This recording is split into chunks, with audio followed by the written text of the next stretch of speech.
This is your vertebra. You got a one above and one below. In between you have the disc. At the back you have the spinal cord. Let me take the disc out.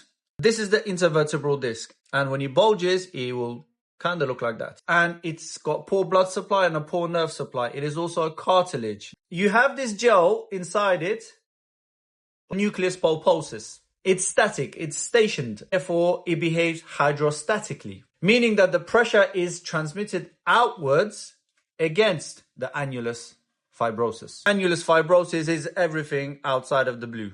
So when the intervertebral disc is exposed to chronic compression loading or abnormal mechanical stress beyond what the annulus, which is outside the nucleus pulposus, can tolerate, the intradiscal pressure within the nucleus pulposus increases. There's a pressure increase within the nucleus. And because this nucleus behaves hydrostatically, meaning it is a liquid that stays there stationed, and the forces would mean that it will go outwards, pushing.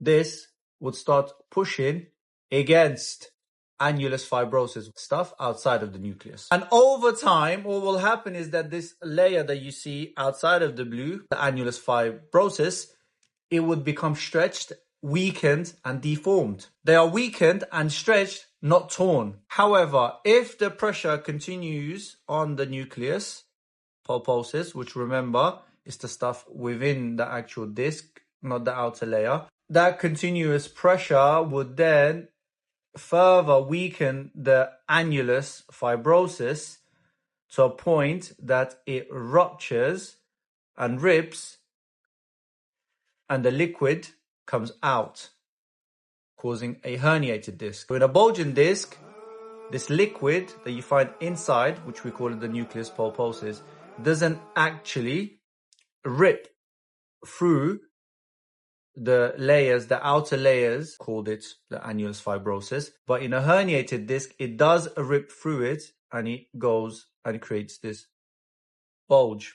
It has ripped through the annulus fibrosus. In a bulging disc, it does not. In most cases, it does not.